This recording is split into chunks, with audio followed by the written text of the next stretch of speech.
जय हिंद फ्रेंड्स। आज की जनरेशन को, आपकी तो जनरेशन थोड़ी सी आगे निकल गई, अब जो आ रही पीछे, इसका नाम रखा मैंने मैगी जनरेशन। 2 मिनट तुम्हें मैंने यही तो कहा, तीसरा जो मेरा पॉइंट था वो यही था कि हम सारा काम इसके बल पे करते हैं। कौन भटका रहा है? परिस्थिति कुछ नहीं आती इस दुनिया में। अगर सबसे ज्यादा परिस्थिति खराब किसी पर सामने आई तो अब्राहम लिंकन, एपीजे कलाम, महात्मा गांधी, किसके सामने नहीं है? अगर हम यहां जितने लोग बैठे हैं, अगर सबको अपनी अपनी कहानियां सुनानी पड़े तो सबके जीवन का एक हिस्सा दर्द का होगा। लेकिन फिर भी सारे टीचर्स स्कूल आते हैं, पढ़ा रहे हैं, किसी स्टूडेंट को कुछ फील नहीं होता होगा कि इस व्यक्ति के साथ क्या हो रहा है।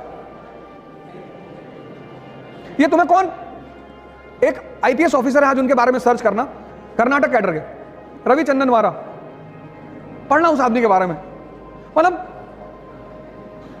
जमीन के नीचे से शुरुआत करता है वो आदमी, और एक कर्नाटक कैडर का आईपीएस, और ड्रीम तो पता नहीं क्या क्या है। तो तुम्हें अपने उस मन को मजबूत करना पड़े, वो तुम्हें बार बार भटका रहा है, उसे मजबूत करना है किसी भी कीमत पे। सर मेरा नाम आकर्षित दीक्षित है। सर एक बहुत छोटा सा क्वेश्चन है सर। हाँ, सेल्फ डाउटनेस कभी लगता है पहाड़ पर टाल डालेंगे दुनिया हिला देंगे, तक टूटता नहीं कभी, तो कभी कभी ऐसा लगता है कि क्या हो, उसका बताओ। नहीं, तुम अपने आप को कब आज तक कभी आंख बंद करके अपने आप को समझने की कोशिश की? कितनी बार? 1 घंटे आंख बंद करके बैठते हो? हाँ, मैंने सुन इस बात को, बहुत अच्छी बात है। कहता कभी कभी मन होता है कि पहाड़ उठा लेंगे, और कभी कभी पत्थर नहीं उठता हाथ से। कितनी अच्छी, कितनी ईमानदारी से ये आदमी बात कह रहा है। तो सुनो क्या होता है उसमें। ये जो तुम्हारा सबकॉन्शियस, ये जो सारा ये मन ही तो है। हाँ, वो ऐसे चलता है, ऐसे पैराबोला बनाता है, ऐसे विचार फेंकता है, विचार। बस बस बस बस इसको पकड़ लो। कबीर ने कहा कि जो व्यक्ति अपने मन को अपना गुलाम बना लेगा, बस वही इस दुनिया पर राज करेगा। क्योंकि जैसे तुम्हें 4 बजे उठना है, अब तुम्हारी नींद खुली 4 बजे, अब इसने तुमसे क्या कहा कि 5 मिनट और। इतनी ठंडक में कौन उठता है? नेहरू जी 11 बजे सो के उठते थे। तुमने एक बात इसकी गौर की, जो काम इसे तुमसे कराना होता है उसके लिए बड़े अच्छे अच्छे एविडेंस देता है। ये कोई सिगरेट पीता है तो उसे कहता है नेहरू जी भी पीते थे, स्टालिन भी पीते थे। अरे स्टालिन नाली का पानी पीता था, पियोगे?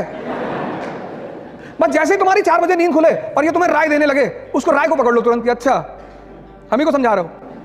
इस दुनिया में हर व्यक्ति अपने मन से परेशान है, लेकिन चूंकि वो उसे देख नहीं पाता, इसलिए दूसरे को परेशानी का कारण बताता है।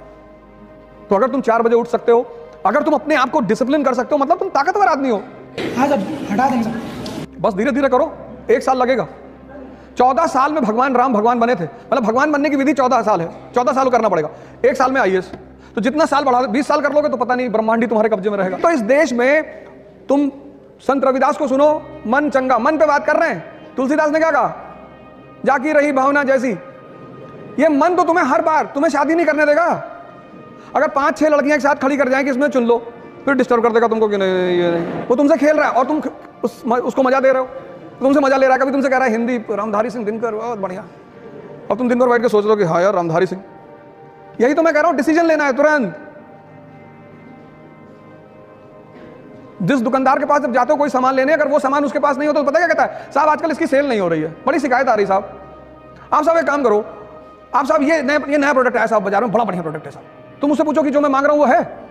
या तुम बिस्लरी की बोतल मांगे, उसके पास नहीं है, कहेगा हिमालय का पानी ले लो। मैंने पूछा बिस्लरी है? कह रहा साहब बिस्लरी के पानी में बहुत शिकायत आ रही। मैंने कहा है कि नहीं?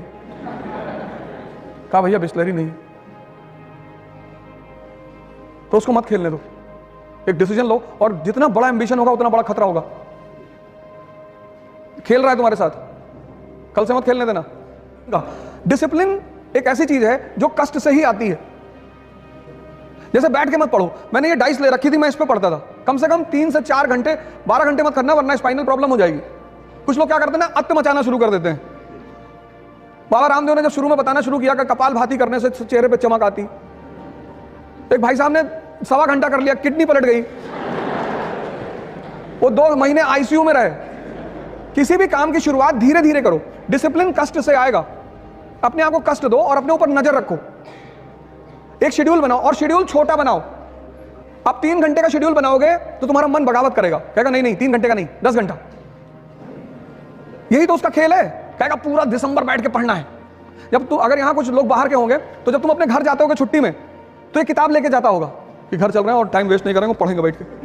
और जब तुम घर पहुंचते हो तो तुमसे क्या कहता है कि यार कानपुर में तो पढ़ ही रहे हो।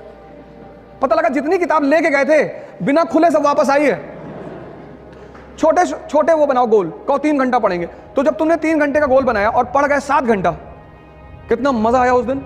जब भी तुम अपने टारगेट से बढ़कर काम करते हो उत्साह बढ़ता है, और जब भी तुम अपने टारगेट से कम काम करते हो उत्साह घटता है। तो जब तुम 10 घंटे का टारगेट बना के सिर्फ 3 घंटे पढ़ते हो और यह प्रक्रिया 2 महीने चलती है तो तुम डिप्रेशन के शिकार धीरे धीरे होने लगते हो। इसलिए कम टारगेट बनाओ और ज्यादा आउटपुट निकालो और कष्ट दो अपने आप को। वही मैंने तब शब्द का इस्तेमाल किया, क्योंकि वो तुम्हारी अचीवमेंट होगी, कोई कर नहीं पाएगा। वैसे बड़ी सारी संस्थाएं हैं जो डिसिप्लिन भी सिखाती, लेकिन उससे कोई फायदा नहीं। ये कि खुद को compete कैसे करें और अपने आप को चैलेंज कैसे करें, क्यों हमें ही पता होता है कि हमारी प्लस पॉइंट क्या है, हमारी वीकनेस क्या है, तो हाउ टू चैलेंज आवरसेल्फ। देखो, अगर आज तुम्हें दौड़ने के लिए कहा जाए तो कितने किलोमीटर दौड़ जाओगी? 1। लेकिन क्या तुम्हारी क्षमता सिर्फ 1 किलोमीटर दौड़ने की है? नहीं ना। अगर आज मैं तुमसे दौड़ने के लिए कहूं तो तुम सिर्फ 1 किलोमीटर दौड़ पाओगी, ऐसा तुम कह रही हो। लेकिन तुम्हारी क्षमता 50 किलोमीटर तक दौड़ने की है मिनिमम। अब सुनो क्या करना है। आज तुम 1 किलोमीटर दौड़ी, 10 दिन 1 किलोमीटर ही दौड़ो, 11वें दिन तुम उसे 2 कर दो। स्टेमिना डेवलप हुआ। ऐसे जीवन में भी करना है। इस पे नजर रखने के लिए एक डायरी बगल में रखनी है। सीखने में टाइम लगता है, चाहे वो साइकिल चलाना सीखना हो और चाहे पढ़ना सीखना हो, उस टाइम तुम्हें देना ही पड़ेगा। साइकिल चला लेती हो? पहले दिन चलाने लगी थी? नहीं। जब तुम सीख जाओगी, अब तुम सीख गई तो हाथ छोड़ के भी साइकिल चला रही हो। एक डायरी अपने पास रखो और उस डायरी को भगवान की तरह पूजा करो उसकी। तुम्हारा शेड्यूल नहीं टूटना चाहिए। जैसे आज तुम्हें मूवी देखने जाना है तो तुम जाओ, लेकिन कल अगर तुम्हारा मूवी का शेड्यूल नहीं है तो भगवान भी अगर उतर के तुमसे कहे मूवी देखना जाना है तो तुम्हें नहीं जाना है। इसलिए बचपन में स्कूल में हमें एक बड़ी प्यारी चीज मिली थी, डायरी। डायरी मतलब डिसिप्लिन। तो ये काम करो, डायरी बनाओ और अपनी स्टेमिना को अपने हिसाब से आगे बढ़ाते चली जाओ।